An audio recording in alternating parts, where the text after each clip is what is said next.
This week, I'm reading a book by Liz Wiseman called Multipliers. It's just such a great little book. I got a copy of it here. I'll hold it up for you. Liz Wiseman, Multipliers.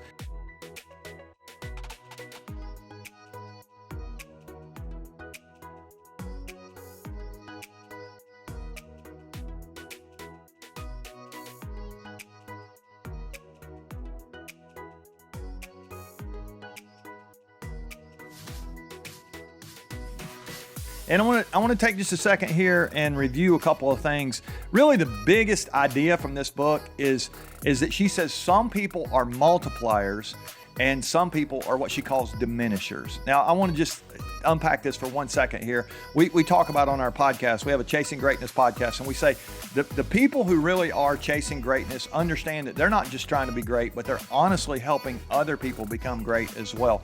And we use the language of honestly an offensive lineman, which is kind of weird. But in a football game, you don't hear a lot about an offensive lineman. They don't really get their name in the paper very often, but they're trying to make a hole so other people can score.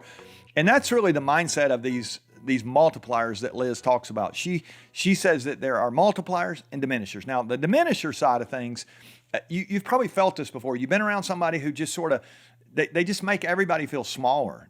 Maybe not small, but a little bit smaller. You get around them, they suck a little energy out of you.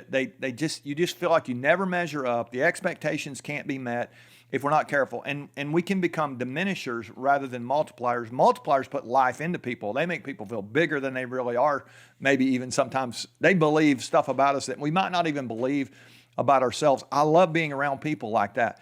As I think about this concept, it really pushes me to ask, am I a multiplier or do I diminish people when I get around them? Now, one of the things she points out in here is there are what she calls accidental diminishers. They think they're multiplying, they think they're making people feel bigger, but they honestly are not self-aware enough to realize that they still make people feel small. And that can be a blind spot for all of us. So I want to encourage you to be thinking like a multiplier. Now, one thing she says, I'm just going to read you one little paragraph here. She says, it is a small victory to create space. Think about our offensive lineman again. It's creating space so somebody else can score. It's a small victory to create space for others to contribute. She says, though, it's a huge victory to maintain that space and resist the temptation to jump back in and consume it yourself. My friend Dan Webster always tells me that humility creates space. And I just want to encourage you as you think about your life and your leadership, have the humility to create space for others so they can win. If you'll do that, I think you will really be seen as a multiplier around the people that you have influence over, and ultimately it'll become your legacy. We don't want our legacy to be, she always diminished me, or she always tore me down, or he didn't even know it, but I always felt small when I was around him. That's not what we want. We want to leave a legacy, one that helps other people win.